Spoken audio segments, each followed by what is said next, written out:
بسم الله الرحمن الرحيم. أبناء الطلبة السلام عليكم. C'est un plaisir pour moi de partager avec vous ces cours de physique et en particulier les cours sur la mécanique du point matériel. Toujours avec les mouvements, et cette fois c'est les mouvements dans l'espace, al-harakat fil fada. Dans cette première partie, nous allons étudier le mouvement en coordonnées cylindriques, ensuite le mouvement en coordonnées sphériques. Pour étudier le mouvement d'un point matériel dans l'espace et qui se caractérise par 3 dimensions donc, il est conseillé d'utiliser les coordonnées cylindriques ou sphériques. Commençons d'abord par un petit rappel sur les coordonnées cylindriques. Nous savons que pour déterminer la position d'un point en mouvement dans l'espace avec les coordonnées cylindriques, on a besoin de 3 coordonnées. Z, qui est donc là est le point M, il a une cote Z, c'est-à-dire sur l'axe des Z.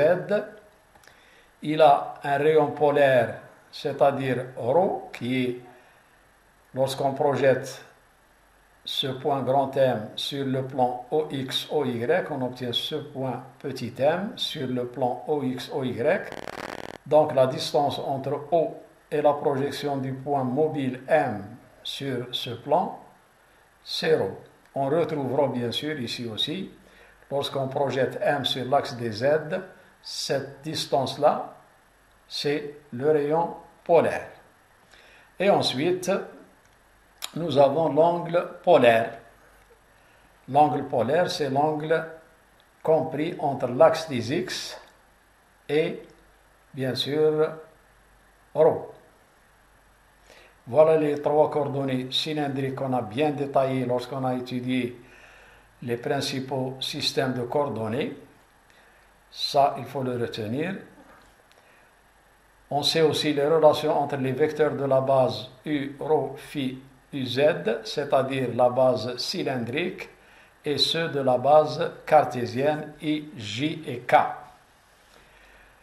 Là aussi, on doit se rappeler des relations qu'on a trouvées entre ces deux bases.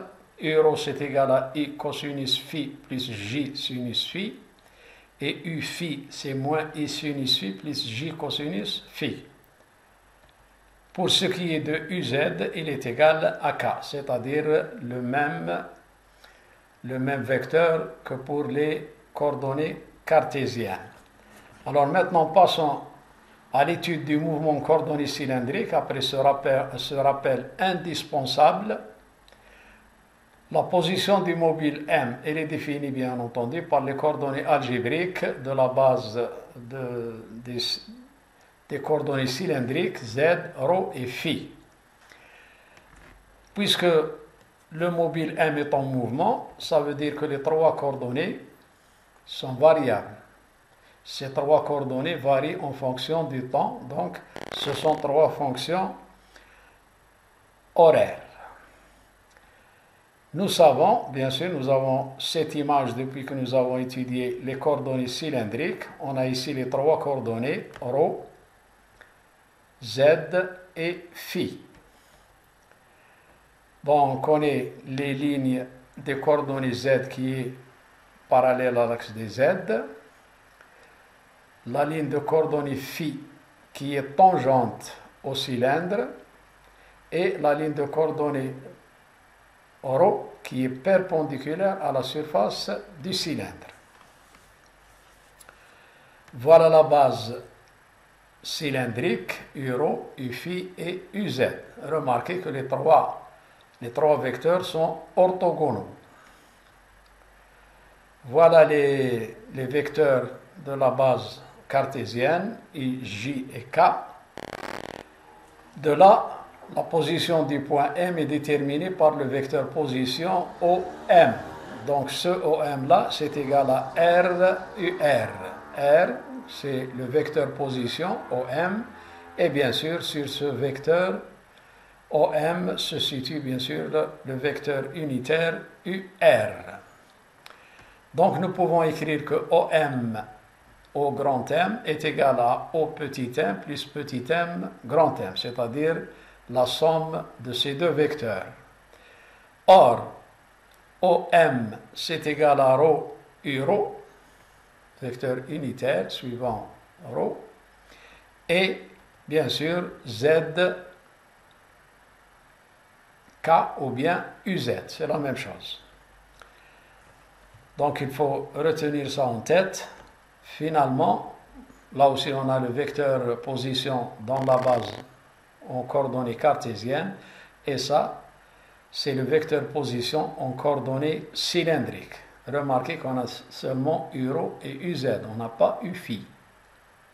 Donc retenez que pour étudier le mouvement d'un mobile en coordonnées cylindriques, le vecteur position s'écrit de cette manière-là.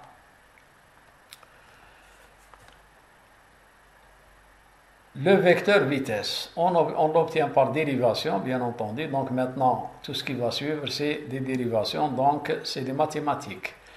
R, nous venons de trouver que R, c'est égal à ρ URO plus Z UZ.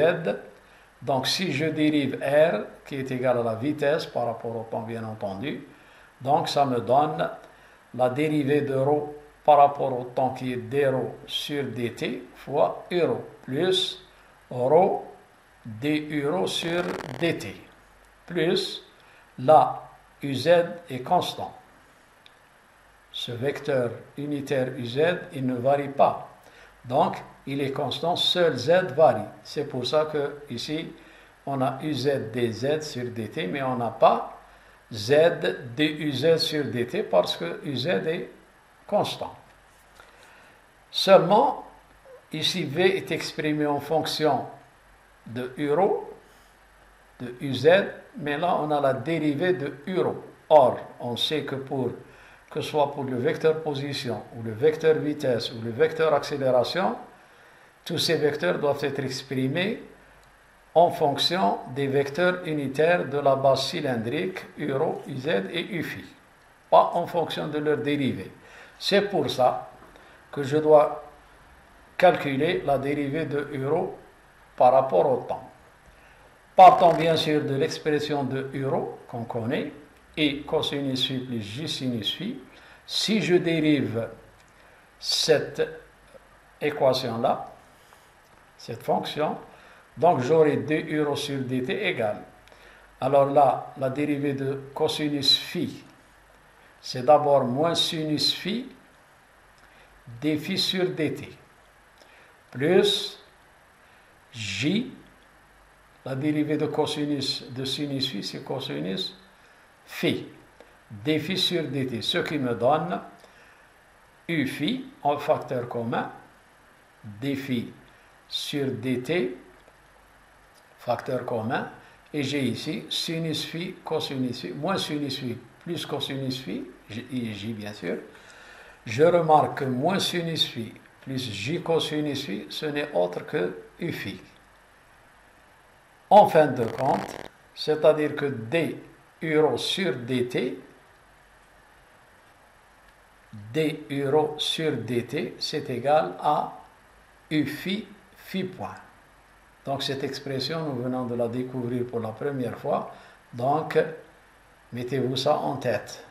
Donc maintenant, je peux revenir ici et remplacer d euro sur dt par u phi phi point. Ce qui me donne l'expression suivante, v égale ρ point euro. Donc, regardez ici et regardez en haut. ρ point euro plus ρ phi point u phi et plus z point uz. Bien sûr, ici les dérivés sont en notation de Newton. Voilà l'expression de la vitesse. Nous remarquons que la vitesse a 3 composantes. La première, v0, c'est la composante radiale. La deuxième, v phi, c'est la composante transversale. Et vz, c'est la composante longitudinale. Par contre, le vecteur position n'a que 2 composantes, suivant euro et suivant uz. Pour ce qui est du module, bien sûr, on doit élever le premier terme ρ point au carré, ρ phi point au carré et z point au carré, ce qui nous donne le module de la vitesse en coordonnées cylindriques. Donc retenez ça aussi. Le vecteur accélération, on l'obtient par dérivation de l'expression du vecteur vitesse obtenu, tout juste avant. Donc je dérive pour obtenir A. A c'est égal à la dérivée de vecteur vitesse par rapport au temps, ce qui me donne le premier terme, je dérive par rapport à ρ, je dérive ρ par rapport au temps, ça me donne ρ de point euro. Ensuite, je dérive euro par rapport au temps, c'est-à-dire 2 euros sur dt fois ρ point. Il en est de même pour ρ, phi point et euro, où j'obtiens 3 termes de dérivation. Et enfin, la dérivée de z point, c'est z de point uz. Quant à uz, puisque c'est une constante, sa dérivée est égale à 0, donc il n'y a pas de terme en duz sur dt. Mais nous remarquons que, bon, d euros sur dt, c'est égal à u phi point, mais du phi sur dt, nous ne la connaissons pas encore. Donc on va la chercher en partant de l'expression de u phi, c'est égal à moins i sinus phi plus j cosinus phi, expression que nous avons vue à maintes reprises. En la dérivant, j'obtiens cette expression, c'est-à-dire la dérivée de sinus phi par rapport à phi, c'est moins cosinus phi. La dérivée de phi par rapport au temps, c'est phi point ou d phi sur dt. Il en est de même pour cosinus phi. La dérivée de cosinus phi par rapport à phi, c'est moins sinus phi. Et la dérivée de phi par rapport au temps, c'est phi point. Je remarque qu'il y a un signe moins, donc je le fais sortir. Je fais sortir le phi point en facteur commun. Que me reste-t-il entre les parenthèses? I cosinus phi plus j sinus phi. Je me rappelle que cette expression, ce n'est ni plus ni moins que l'expression de euro. Donc euro, c'est égal à moins, c'est égal à I cosinus phi plus j sinus phi. Et puisqu'il y a le signe moins à l'extérieur, il est là. Donc en fin de compte, je viens de trouver que la dérivée de u phi par rapport au temps, là, c'est égal à moins euro phi point. Je vais revenir à l'expression d'en haut et je vais remplacer du phi sur dt par moins euro phi point pour arriver à l'expression finale après organisation et factorisation. Donc vous n'avez qu'à faire ces calculs-là. Donc j'ai sauté ici plusieurs étapes. Donc à vous de faire les calculs et de trouver que A, le vecteur accélération, est égal à cette expression-là. Remarquez que maintenant A est exprimé en fonction de euro, de u phi et de uz. Contrairement à l'expression qu'on a obtenue au début où il y avait le euro point et le u phi point qu'on doit toujours s'en débarrasser en fonction des autres dérivés. Nous remarquons que l'accélération a 3 composantes, A rho, A phi et A z. La première, c'est la composante radiale, A phi, c'est la composante transversale et A z, c'est la composante longitudinale. Pour ce qui est du module de A, c'est très simple. Donc, je mets A, bien sûr, le module, c'est égal à la racine carrée de ce terme-là au carré, sans le euro, ce terme-là au carré et z2 point au carré. Ça, c'est le module de A. Donc, voilà le vecteur accélération dans les coordonnées cylindriques. Passons maintenant aux coordonnées sphériques et faisons là aussi un petit rappel indispensable. Pour le point M qui se balade sur une sphère, donc il est préférable d'utiliser les coordonnées sphériques. Voilà le point M. Il est défini par son vecteur position R. La base sphérique, c'est U, θ, U, phi et UZ. Remarquez que ce phi est toujours à sa place. Remarquez où est θ. θ, c'est l'angle compris entre OZ et le vecteur position. Et bien sûr, UR, c'est le vecteur unitaire qui est collinéaire au vecteur position R. Autrement dit, le R représente le rayon polaire, c'est-à-dire le vecteur position, il représente le rayon polaire. Θ, ça s'appelle conventionnellement l'azimut, et phi, c'est la co-altitude. Remarquez ici qu'on a une longueur, les dimensions. Pour R, c'est une longueur. Pour θ et phi, ce sont deux angles. Pour les coordonnées cylindriques, on a vu qu'il y a deux longueurs, c'est-à-dire ρ et z, et on a un seul angle. Pour les coordonnées polaires, si on revient un peu plus en arrière, pour les coordonnées polaires, on a une longueur et un angle. Pour les coordonnées cartésiennes, on a trois longueurs. Les trois sont de même dimension, puisque x, y et z, ce sont des longueurs. Les relations entre les vecteurs des deux bases, u, r, uθ et uφ, qui est la base sphérique, et ijk, qui est la base cartésienne, nous avons démontré ces relations et on avait trouvé UR c'est égal à tout ça, UφI égal à tout ça et Uθ égal à tout ça. Revenez sur le cours des principaux systèmes de coordonnées, vous trouverez toutes les démonstrations nécessaires. Et on passe maintenant à l'étude du mouvement en coordonnées sphériques. Et remarquez qu'une fois qu'on a acquis les connaissances indispensables sur les coordonnées, il est très, très simple d'étudier le mouvement en n'importe quel système de coordonnées. La position du mobile M, donc en coordonnées sphériques, voilà, ce dessin, nous l'avons déjà fait dans le cours des coordonnées. Donc vous avez ici la base des coordonnées sphériques, Uθ, Uφ et UR. Tous ces vecteurs-là sont perpendiculaires entre eux. Donc cette position est définie par les coordonnées algébriques R, θ et φ. Ça veut dire que le vecteur position est fonction de trois fonctions qui varient en fonction du temps. Puisque le point M est en mouvement, ça veut dire que R, θ et φ sont variables, c'est-à-dire qu'elles varient en fonction du temps. Dans ce système, OM c'est égal à RUR seulement. Pour les coordonnées cylindriques, il dépendait de deux vecteurs unitaires. Là, il ne dépend que de UR, c'est-à-dire on a ici le module du vecteur position et UR, c'est son vecteur unitaire.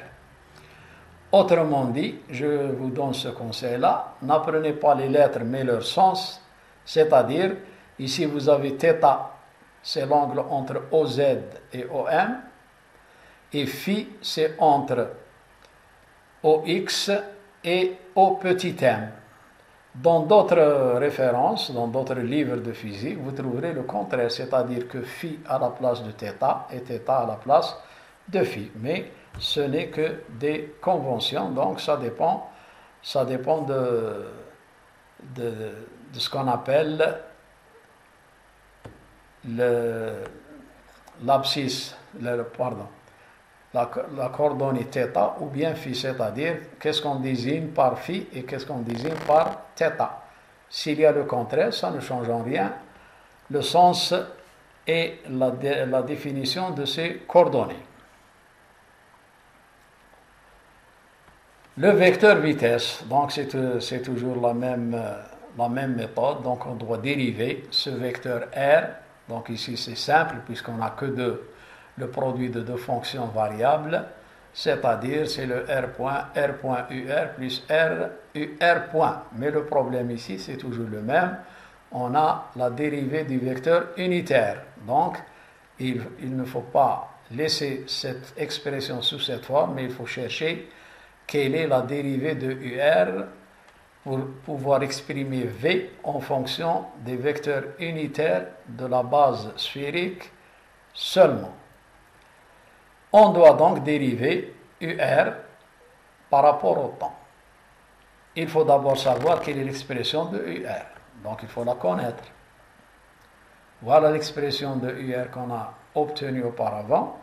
Donc pour la dériver, il faut dériver le premier terme, le deuxième terme et le troisième terme par rapport au temps. Et voilà qu'est-ce que ça donne. Donc là, j'ai sauté plusieurs étapes, puisque maintenant, ça fait plusieurs cours qu'on dérive. Donc maintenant, on doit connaître ça. La dérivée de UR, donc, de cette expression-là, je dérive le premier terme, le deuxième terme, le troisième terme. Donc, remarquez qu'on obtient 5 termes. En facteur commun, j'aurai θ point en facteur commun de ces 3 termes-là, et j'aurai phi point sinus θ, facteur commun de ces 2 termes-là. Or, si je regarde bien ces termes-là, ce terme-là, ce n'est ni plus ni moins que Uθ. Revoyez l'expression de Uθ, vous trouverez exactement cette expression-là. Il en est de même pour ce terme-là, il est égal à U phi. Donc, j'ai obtenu la dérivée de UR par rapport au temps, ce qui nous donne θ point Uθ plus phi point sinus θ U phi. Donc maintenant, je peux exprimer le vecteur vitesse uniquement en fonction des vecteurs unitaires UR, Uθ et U phi, comme suit. Voilà, donc j'aurai V égale R point UR plus R θ point Uθ plus R phi point sinus θ, ou bien R sinus θ phi point U phi. Et remarquez qu'ici, on a les 3 vecteurs unitaires, UR, Uθ et U phi. La vitesse, là aussi, elle a 3 composantes. La première, c'est la composante radiale, la composante azimutale et la composante transversale. Ça, c'est les composantes du vecteur vitesse en coordonnées sphériques. Passons au module. Le module, bien sûr, c'est VR, si j'appelle ça VR, puisqu'on a VR plus Vθ plus Vφ, VR au carré plus Vθ au carré plus Vφ au carré, sous la racine carrée.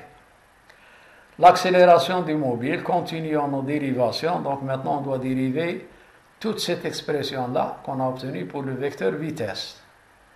Donc, voilà ce qu'on obtient, cette longue équation. Le terme en UR, c'est AR. Le deuxième, c'est Aθ, puisqu'il est fonction de Uθ. Et le troisième, c'est U phi. Donc là aussi, je vous conseille de prendre une feuille de papier et de commencer les calculs. Assurez-vous que vous maîtrisez bien ces dérivations-là. Donc lorsque je mets ce symbole, c'est-à-dire faites travailler vos méninges. Le vecteur accélération en coordonnées sphériques, c'est égal à AR plus Aθ plus Aφ, donc il a 3 composantes comme nous l'avons dit. Et cette accélération, son module, c'est égal à R au carré plus Aθ au carré plus Aφ au carré. Donc, l'accélération en coordonnées sphériques, elle a 3 composantes. Et voilà, sur ce, je vous dis à bientôt au prochain cours sur les mouvements dans l'espace toujours en partie 2, où nous aborderons quelques exercices avec leurs solutions. D'ici là, je vous souhaite bon courage et à la prochaine, Inch'Allah.